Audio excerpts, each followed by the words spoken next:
Let's talk about some of these incoming freshmen that are coming to Capitol Hill. This is a fairly rambunctious bunch, and we have two unique members to introduce to you today in our continuing series. Allen West is one of two African-American Republicans elected to the House, and he ran as a Tea Party candidate. Hansen Clarke, a Democrat from Michigan, is the first Bangladeshi-American elected to Congress.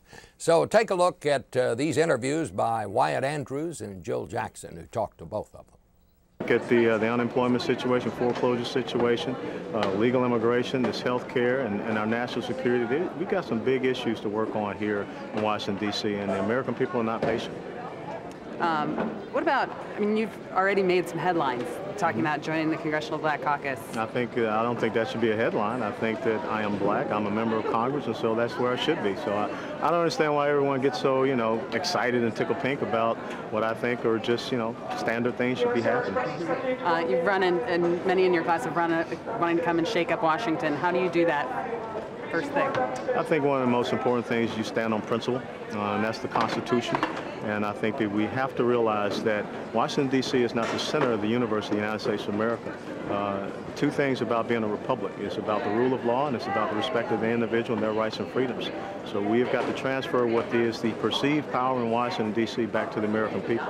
And I think that's how you can have that long-term sustainable economic growth. See, this is the issue. All of us right now in this country are feeling financially insecure. We're all in the same boat, regardless of our race or party. And I understand that, and I'm going to represent everyone. And I am conservative, not necessarily in the partisan or ideological sense, but in the sense that we've got to be conservative with how we spend people's tax dollars in the literal sense. It's very valuable. People are struggling right now, and I want to make sure that our dollars are returned to help people effectively, and if not, we use their money to pay down this debt, which is posing a huge national security threat for our country. And the interest payment on that debt is really a waste of money that we could be investing in strengthening our schools and better training Americans for the jobs that are already in high demand here. And when you're out there in Detroit and you're running for office, is this what you're telling your constituents? Or were you saying in the campaign things in Washington are too cozy? What I did was I listened to the people. They told me what they needed. It was basic things: a safe neighborhood, good schools, access to job training, a little help negotiating with their lender so they wouldn't lose their home and their entire life savings. That's all people wanted, the basic things, not all this complexity that we end up spending our time and wasting tax dollars here in Washington.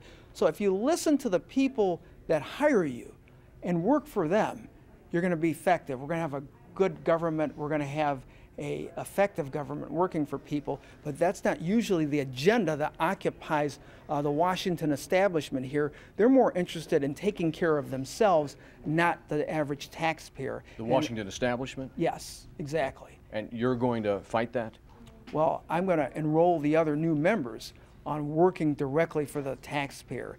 And yes, and avoid being influenced by this Washington culture that's here. Has it sunk in that a quarter of the members of Congress this week are new? To me, that's a great opportunity.